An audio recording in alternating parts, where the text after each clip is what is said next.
Marami nga ang na-inspire sa naging interview ni Karen Davila sa mag-asawang Derek Ramsey at Ellen Adarna. Marami mga netizen ang nagbigay ng kanilang komento. Ang ilan ay may negative comment, syempre ang ilan naman ay positive.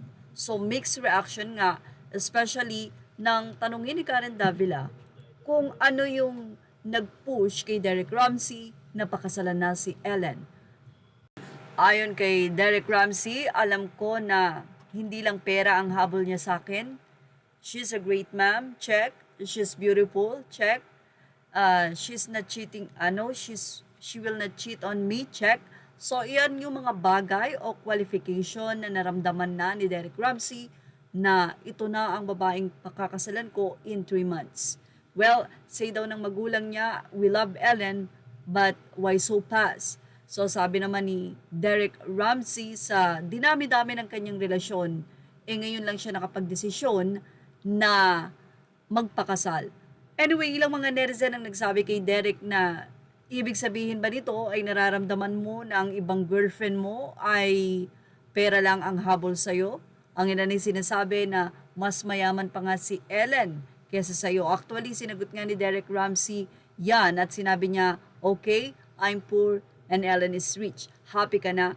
Pero, ganun pa man, 3 days ago sa naging interview nga ni Karen Davila, ay nakita nila kung paano naging matured talaga itong si Ellen Adarna at paano nagbago. At ayon nga kay Ellen, very blessed siya dahil napangasawa niya si Derek Ramsey at pareho nga sila na ngayon ay tumutulong sa mga may anxiety. Isa si Derek Ramsey sa nandoon para tulungan yung mga nangangailangan ng comfort. At katulad kay Ellen, aniya, nakita niya na yung program ay nakatulong talaga kay Ellen. Kaya naman si Derek Ramsey at Ellen Adarna ay nasa part ng program ngayon para naman sa mga ibang tao na nangangailangan na sila ay magkaroon ng panibagong pananaw sa buhay matapos ang mga pagsubok na pinagdaanan nila.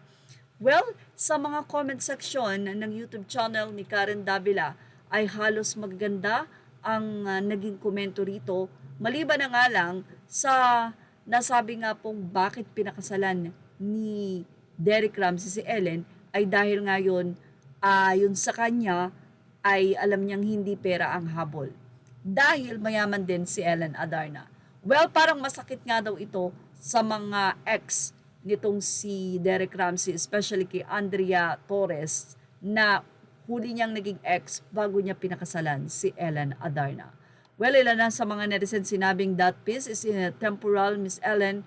Kay Lord lang natin mahahanap yung totoong peace. The kind of peace that surpasses all understanding. Kaya nga nahirapan sila ma-explain what is love because love is God because He first loved us. Well, totoo po yan.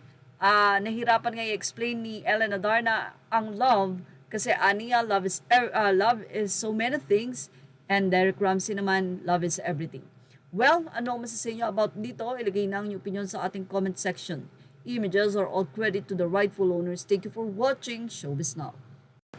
Samantala, isang netizen naman ang nagsabi na tila ipinamukha daw nitong si Derek Ramsey sa kanyang ex na si Andrea Torres na pera lang ang tinitignan nito. Well, sabi nga nasa mga netizen na yan kung anong niisip nila, pero mukhang yun daw kasi ang naramdaman ni Derek Ramsey sa kanyang Fast GF. Well, ano masasabi niyo about dito? Ilagay na ang inyong opinion sa ating comment section. Images are all credit to the rightful owners. Thank you for watching Showbiz Now.